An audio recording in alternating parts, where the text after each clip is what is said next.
কে আছে মাটির নিচে প্রাচীন মানুষের হাড়ের জীবাশ্মে অথবা ফসিলে আর তাদের ব্যবহার করা নানা সরঞ্জামের মধ্যে। এই সব প্রত্নতাত্ত্বিক সমাধি আফ্রিকাতেই পাওয়া গেছে সবচেয়ে বেশি। বৈজ্ঞানিকরা পেয়েছেন সর্বপ্রাচীন মানুষের সন্ধান, যেমন হাড়ের টুকরো,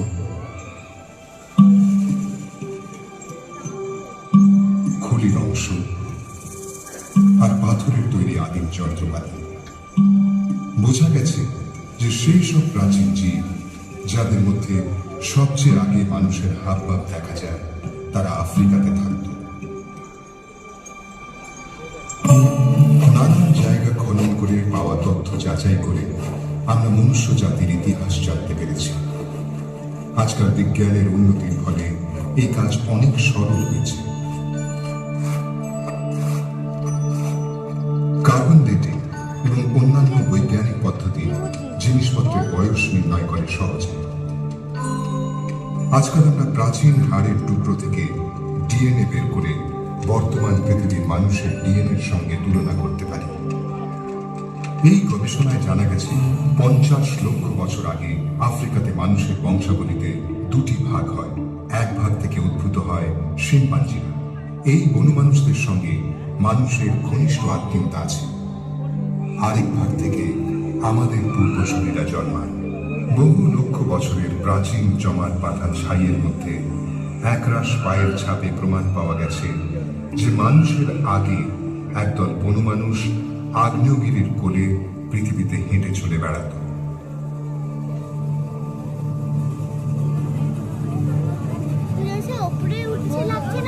তারা ছিল দুটি। এরা অস্ট্রালোপ্যাথিকাস বা দক্ষিণের কোনো মানুষ। কেউ জানে না যে এরা বা এদেরও আগে কোনো জীব কিভাবে দুবাইয়ে সোজা হয়ে দাঁড়াতে শিখেছে। কিছু বৈজ্ঞানিক মনে করেন যে এই ঘটনা ঘটে যখন পৃথিবীর আবহাওয়া বদলাতে আরম্ভ করে এবং জঙ্গলগুলি খোলা মাঠে পরিণত হয়। এর ফলে এদের অনেক বিস্তৃত এলাকা পার করতে হতো। খোলা মাঠে 4 পায়ের চেয়ে 2 পায়ে চলার অনেক সুবিধে, বেশি দূর অব্দি দেখা যায় এবং কোলে বাচ্চা কাচ্চার হাতে জিনিসপত্র নেওয়া যায়। এই বদলগুলি হতে বহু লক্ষ বছর লেগেছিল। যখনই কোনো জীব খাড়া হয়ে চলতে শুরু করলো, সেই পৃথিবীতে তার জায়গাও পাকা করে নিল। তবে একই সঙ্গে উল্টো দিকের আঙুল দিয়ে পায়ের বুড়ো আঙুলকে ছোঁয়ার ক্ষমতাও চলে গেল। নিচের প্রত্যঙ্গ পায়ে পরিণত হল আর উপরের গুলো হয়ে গেল হাত। তাদের মস্তিষ্ক আকারে আর জটিলতায় বাড়তে লাগলো। বন মানুষের চেয়ে অনেক উন্নতভাবে ভাবার ক্ষমতা অর্জন করল তারা। অনুমান করা যায় যে একজন প্রাক মানুষ হঠাৎই একটা পাথর দিয়ে একদিন একটা বাদাম ঢুকে দেখল যে বাদামটা ফেটে গেল। যতবার তারা এই ঘটনা দেখল ততই ব্যাপারটা তাদের মনে গেঁথে গেল। তারপরে মানুষরা ছোট পাথর দিয়ে বড় পাথর ভাঙতে শিখল। ছোট ছোট ধারার টুকরো দিয়ে তারা বাদাম ভাঙত, আবার মৃত জন্তুর গা থেকে মাংস কেটে নিত। এই প্রজাতিটি হোমো অথবা মানুষ। নতুন যন্ত্রপাতি দিয়ে তারা অন্য জন্তুদের ফেলে রাখা শিকার থেকে মাংস কেটে নিয়ে যেত। খাদ্য তালিকায় মাংস মানেই প্রোটিন বেশি। কিছু বিশেষজ্ঞের মতে এর ফলেই তাদের মস্তিষ্ক বড় হতে শুরু করল। সংখ্যায় এরা কম, কিন্তু হোমো প্রজাতির এই প্রাণীদের অভিযোজন ক্ষমতা প্রথম থেকেই বেশি ছিল। দেখতে দেখতে তারা আফ্রিকার পরিচিত বনভূমি থেকেও দূরে চলে যেতে লাগলো। আদিম মানুষ অন্যের শিকার থেকে মাংস জোগাড় করত, ফলে তাদের অন্যান্য মাংসাশী জন্তুদের কাছাকাছি থাকতে হতো। প্রায় 20 লক্ষ বছর আগে আরেকটি হোমো প্রজাতির উদ্ভব হল। এরা হোমো ইরেক্টাস। এরা 2 পায়ে বহু দূর হাঁটতে পারত। তারা বিপদ দেখলে পালাতে জানত এবং বিপজ্জনক জায়গায় থাকত না। মধ্যপ্রাচ্যে হোমো ইরেক্টাসের জীবাশ্ম পাওয়া গেছে, অর্থাৎ ওরা আফ্রিকার বাইরেও ছড়িয়ে পড়েছিল। এই পরিযানের প্রক্রিয়া চলেছিল হাজার হাজার বছর ধরে। এই সময় তারা বহু নতুন জিনিস শিখেছিল। তাদের যন্ত্রপাতিও ছিল অনেক উন্নত, যা দিয়ে তারা চট করে অন্যের শিকার থেকে মাংস কেটে নিতে পারত। খোলামেলা জায়গায় বসবাস শুরু করা জোরালো রোদের তাপে তাদের গায়ের রং পাতলা হয়ে গেল। তারা দৌড়তে শিখল আর মৃত জন্তুর কাছে দ্রুত পৌঁছে যেত। শরীর ঠান্ডা রাখার জন্য অন্য প্রাণীদের চেয়ে এদের অনেক বেশি ঘামের গ্রন্থি তৈরি হল। এমন তথ্য পাওয়া গেছে যাতে মনে হয় তারা আগুনের ব্যবহার জানত। তাদের মস্তিষ্কগুলি আকারে বেড়েই চলেছে এবং তা প্রায় বর্তমানের মানুষের মস্তিষ্কের মাপের কাছাকাছি এসে ঠেকেছে। প্রায় 7 লক্ষ বছর আগে আফ্রিকাতে আরেকটি দল উদ্ভূত হল। তাদের বলা হয় হোমো হাইডেলবার্গেনসিস, হাইডেলবার্গ মানুষ। এরা ছিল বড় এবং পেশিবহুল, ফলে নানা ধরনের আবহাওয়ায় বাঁচতে পারত। তারা শিকার করতেও শিখেছিল, শুধুমাত্র অন্যের শিকারের মাংসের উপর আর নির্ভরশীল রইল না। এখন তাদের কাছে অনেক বেশি অস্ত্র, যেমন কুঠার, ধারালো পাথর এবং ছুরি, হয়তো কাঠের বর্ষাও ছিল। বিবর্তনের প্রক্রিয়াগুলি খুবই ধীরে এগোচ্ছিল। শতাধিক সহস্রাব্দ ধরে আমাদের পূর্বসূরীরা আফ্রিকা থেকে ইউরোপ আর এশিয়ার দিকে যাচ্ছিল। পৃথিবীর বিভিন্ন জায়গায় বিবর্তনের ফলে হোমো হাইডেলবার্গেনসিস থেকে অন্যান্য প্রজাতি দেখা দিল। শারীরিক সাদৃশ্য থাকা সত্ত্বেও কেউই কিন্তু পূর্ণভাবে আজকের মানুষের মতো নয়। যেই প্রজাতিটির সম্বন্ধে আজ আমরা সবচেয়ে বেশি জানি তা হল হোমো নিয়ান্ডারথালেন্সিস, আমাদের সবচেয়ে নিকট আত্মীয় বিলুপ্ত প্রজাতি। নিয়ান্ডারথালদের শরীর ছিল খাটো আর গাঁটটা কোটা এবং ঠান্ডা জায়গায় থাকার উপযোগী। তাদের কাঁধ ছিল চওড়া, বাহু ছোট আর নাক বিরাট। এটা প্রায় নিশ্চিত যে তারা আদিম ধরনের জামা কাপড় পরত। তারা যে পাথরের অস্ত্র ব্যবহার করত সেগুলি আর আগের মতো সাদামাটা নয়, এবং তারা পূর্ব পরিকল্পনা অনুসারে পাথর ভাঙা শুরু করত। হয়তো তারা সরল কোনো ভাষাও ব্যবহার করত। তারা আগুন জ্বালাতে এবং ব্যবহার করতে পারত। প্রত্নতত্ত্ববিদেরা নিয়ান্ডারথালদের যুগ সম্বন্ধে বহু তথ্য পেয়েছে। তাদের হাড়ের জীবাশ্মে বহু আঘাতের চিহ্ন থেকে বোঝা যায় যে তাদের জীবন মোটেই সহজ ছিল না। তবে তারা অন্যান্য প্রাক মানুষদের তুলনায় দীর্ঘজীবী ছিল।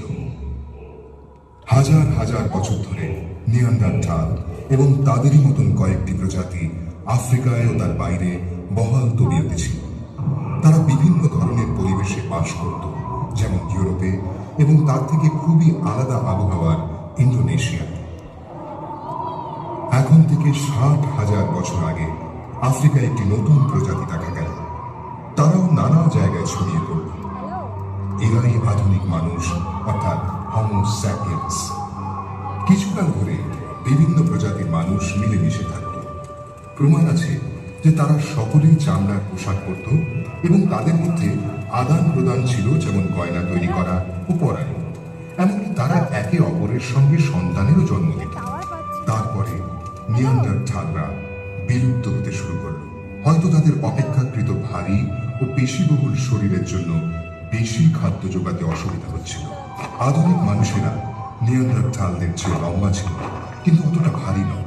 তাদের বাচ্চাদের প্রাপ্তবয়স্ক হতে বেশি সময় লাগত, যার ফলে তারা শেখা ও বেড়ে ওঠার জন্য বেশি সময় পেত। এরা ভাবতেও শিখেছিল। শিকার ও খাদ্য সংগ্রহে তারা নিয়ান্ডারথালদের চেয়ে বেশি পটু ছিল। তাদের উন্নত যন্ত্রপাতিতে ও বর্ষায় লেগেছিল হাতল, হারপুন আর গয়না বানাতেও শুরু করেছিল। ঠান্ডা দেশগুলিতে তারা অনেক বেশি কার্যকরী পোশাক তৈরি করলো আর জুতোর ব্যবহারও আরম্ভ করল। নারী মূর্তি খোদাই করত তারা, সম্ভবত উর্বরতার প্রতীক হিসেবে। গুহায় ছবি আঁকত, হাতির দাঁত আর পাখির হাড় থেকে বাঁশি বানাত। তারা আগুনকে বশ করতে শিখেছিল। তখনকার দিনে মানুষ পারিবারিক দলে বাস করত এবং সারাক্ষণ আগুন জ্বালিয়ে রাখত, শুধু উত্তাপ আর আলোর জন্যই নয়, হিংস্র প্রাণীদের দূরে রাখার জন্য এবং রান্নার জন্য।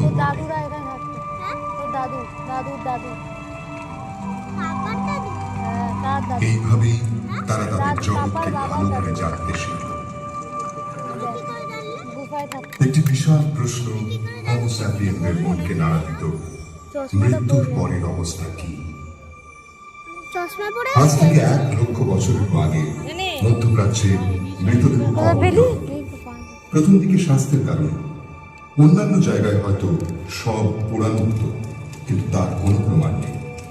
তবে 40,000 বছর আগে থেকে এর উদাহরণ পৃথিবীর বহু জায়গায় দেখা গেছে। হোমো স্যাপিয়েনরা মৃতদেহ সৎকারের প্রক্রিয়াগুলিকে আনুষ্ঠানিক রূপ দিতে আরম্ভ করে। ফোন জানো না পরলোকের কথা ভেবে তারা কবরে কারুকার্য করত আর মৃত ব্যক্তির সঙ্গে কিছু প্রতীকী বস্তুও রেখে দিত। প্রত্নতাত্ত্বিকদের আন্দাজ 1010 বছর আগে সভ্যতা একটা বড় মোড় নেয়, যখন মানুষ চাষ আরম্ভ করে, জন্তু জানোয়ারকে পোষ মানায় এবং স্থায়ীভাবে বসবাস শুরু করে। এই সময় থেকে রান্না করার ও খাবার রাখার মাটির বাসনের নিদর্শন পাওয়া যায়।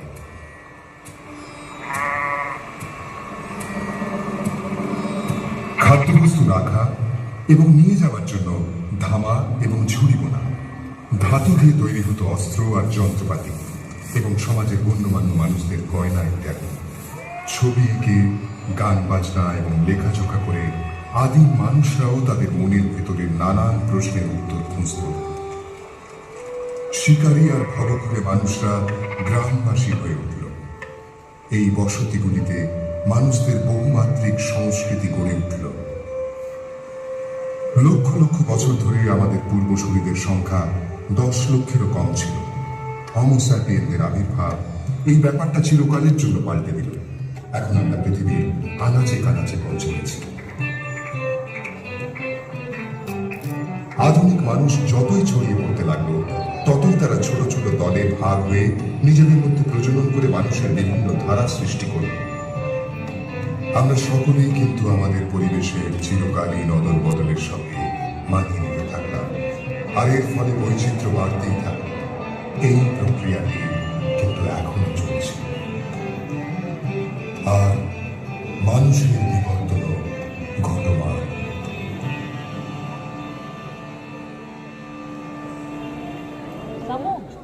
ওটা দাঁড়াও, শেষ, চলো। এবার ব্যাড পিপল